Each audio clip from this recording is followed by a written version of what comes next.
Hi guys, this is Bill with Media Unlocked, and we are still right in the middle of macro month here.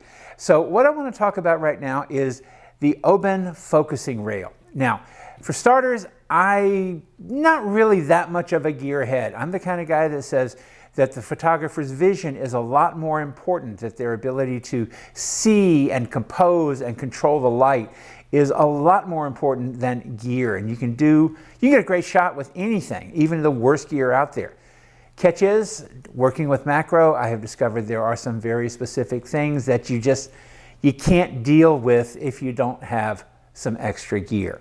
And one of those things of extra gear that I found more useful than anything else is a focusing rail.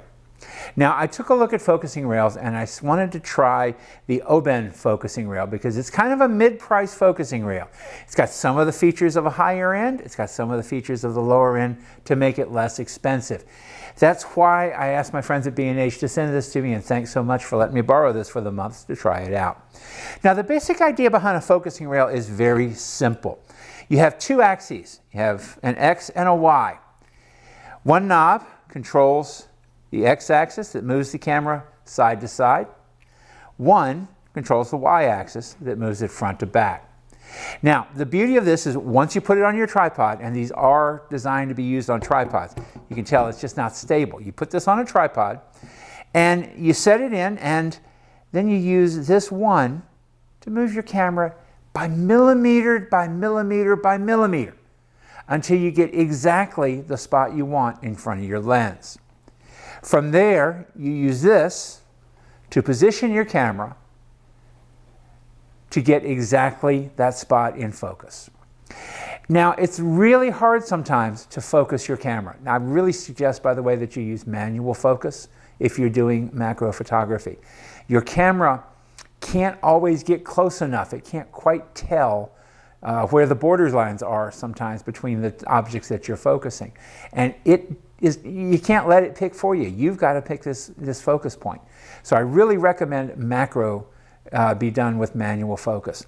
Now, once you get it close, you can use this focusing rail to just move by microns to get it exactly to the spot that you need it to be at to get what you want in focus. It makes things so much easier. The other thing that the focusing rail works for incredibly well is when you want to do a focus stack. Now, if you're not used to focus stacking, if you don't know what it is, there are a lot of great videos that will show you the specific techniques, and they're all about the same thing. Now, if you're not sure how to do a focus stack, drop a comment below and we'll make a video for you to show you exactly how to do it. It's not difficult. It is, however, very exacting.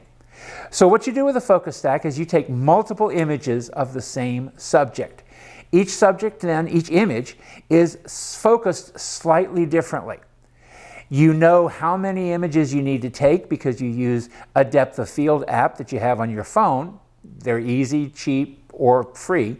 And that tells you that if you want to capture a 4-inch flower, and if you are at this focusing distance and this working range, that you need to cover X number of shots. So let's say you need 25 shots. You focus on the first one as the closest point, and then you use the little macro rail here and you move the camera just a little bit. You don't change your focus ring on your camera because if you hit it, if you get a little too far, if you get a little heavy-handed with it, you're going to miss one of the shots. And if you miss one of the shots, well, you've got a blurry spot in the middle of what is otherwise a perfectly sharp focused image. You're not going to be able to fix that, and you're going to have to redo the whole thing. But once you get it in place, you just use one rail to go just a little bit each time until you get the number of shots that you need. Now, the advantage to the Oben is that you've got the two axes on different sides. Some of the focusing rails I've seen put them on the same side. They make it really difficult to work that way. Another advantage to the Oben is you see it's got a screw here, and that's what translates the energy from the knob to moving your camera. Some, the cheaper end, use rack and pinion for their motion sensing and energy transformation device. Rack and pinion is great, but it always leaves a little bit of play in the system because it's not adjusted as tightly as the screw is. A little bit of play in what has to be an absolutely stable base, that makes things a little bit difficult. The screw system is so much better. Overall, the Oben is a little over $100 for this particular model. It works really well, and if you're going to be shooting macro, it is well worth it. Now, you are going to need a tripod. I've been using it on my Colorado tripod. It's been working like a joy. Just absolutely amazing, the shots that I have gotten with this. Now, we're going to pop a few of the shots up here. Again, if you want to see a video on focus stacking, make a comment downstairs and we'll put one out for you. So, I hope you watch this. I hope you enjoyed it. And I hope you learned something about focusing rails.